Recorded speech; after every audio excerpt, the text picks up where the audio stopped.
Hi, this is Reynaldo. You know, been downhearted baby. I'm gonna make a salad that I make for Kelley. It's a pasta salad. I make it with any type of pasta, and I crumble some cheddar cheese. Now, you don't have to crumble it. You can chop it up in pieces or whatever. Somehow I just like crumbling it, and I like how it looks in the salad crumble, so I hand crumble it. Okay, so I got some water boiling with some rigatoni I'm using this time, and I got 4 of these Foster Farms boneless, skinless chicken breasts. I'm putting them on my little broiler over here because I don't have a great oven. This little broiler works really nice for me. And then after those are done, I'll mix everything together, and I'll show you as I do it. I'll film each section as I go. So right now I'm waiting for the water to boil and the chicken to cook, and then we'll be right back. Okay, to tell you the truth, I started this and I'm stoned. So I'm going to have to jump ahead. Now you can do whatever you want for olives, but it's nice to put some black olives in. I like black pitted olives. I put a whole can of those in. I put a can of black sliced olives and a can of black chopped olives. And then I put 3 small jars of Cara artichoke hearts. Sometimes I use frozen artichoke hearts from Trader Joe's and I marinate them myself. But this is what we look like right now. We got the cheese, okay, and we got the artichoke hearts, and we got big olives and little olives and chopped olives. And once the meat and the pasta is done, I'll come back and I'll add those in and show you how it looks all tossed up. I'm sorry I forgot to show you me putting those in because I was stoned. Okay, so I'm back, and I've still got the bowl sitting here where the artichoke hearts and cheese and olives are all soaking together in the marinara from the artichoke hearts. And I said rigatoni, but I meant rotella. And I just finished that, and the pasta's cooling. And the chicken shrunk down enough so I could put it all on one tray so I could double over. And it looks like that's about done. Now the chicken will have to cool off and the pasta cool off before I mix them and everything else. So I'll be back. Okay, the pasta's cooled off, and I'm going to pour it in with the olives and marinade and the artichoke hearts and cheese. Once that's in there, then I just have to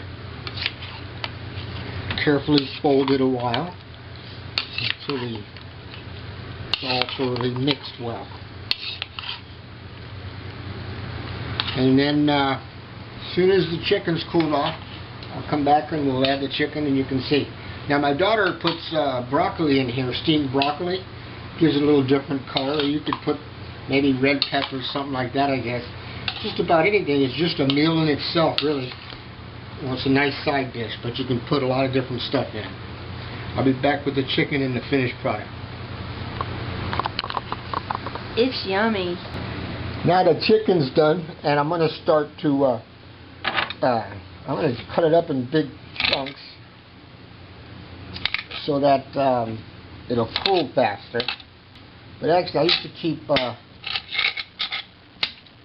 keep pasta salad in different variations. You know, you can use colored pasta. You can put colored pasta in there to brighten it up and stuff with color and, you know, presentation, because that's more important. But I used to make this because my children were Latch Key Kids after their mom passed, so I would have something in the fridge that they could eat that they liked. I did other things, you know, with seal meal baggies and stuff, but it required a microwave and everything, and you know, they weren't that young, but they were young enough where I would worry a little bit. So, but this was something they could just take out when they got home from school and eat something, have some more later if they want. Okay, I'll be back after I toss the chicken in here. Okay, I'm back, and what I've been doing while the meat was cooling, I shredded it by hand after I cut it up in big chunks. Shreds really easy when it's warm. And now I'm going to put it in everything else. Now, some people may ask me why do I have to cool the meat off, and why does the pasta have to be cool? And it doesn't have to, okay? But I found it works better because if you don't get it mixed fast enough, some of the cheese actually melts, and you wind up with big clumps of pasta and cheese, or chicken pasta cheese, you know, unless you get it mixed in really quick. So anyway, preference you want, it's up to you. I'm going to slide this chicken in now. You just have to bear with me. Look at my bald head.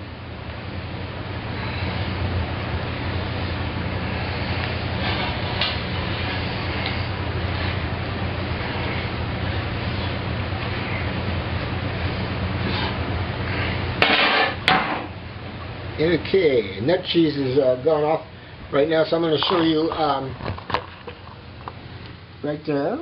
That's the pasta and the chicken and everything mixing together. And I'm going to start mixing together. I like when the chicken's done on that little broiler because it gets those brown spots on the chicken skin, the chicken flesh. It's not skin, it's the boneless skinless chicken. Then of course, there's always a lot to be said for using everything fresh, but it doesn't always make, it's not always that simple to do, and a lot of people don't have things. Sometimes, you know, sometimes I do make this with fresh chicken, but I've never made it with real fresh olives from Italy. But I do use a dried pasta all the time. I take it back. Sometimes I use the tortellinis, the stuffed tortellinis, the buttoni that are actually fresh pasta, not frozen or dried. But either way, seems like NutCheese likes it. She eats a lot of it, and my children always loved it.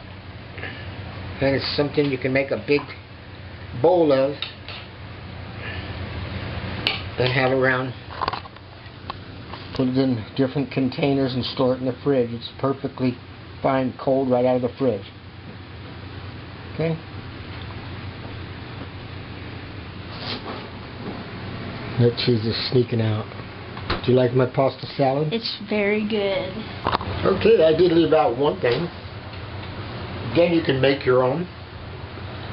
But I like this zesty Italian dressing and marinade from Kraft.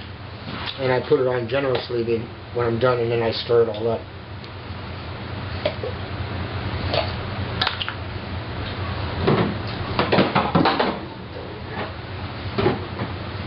Well, that about does it. Thanks. Bye. Vote no on Prop 8 if you're in California.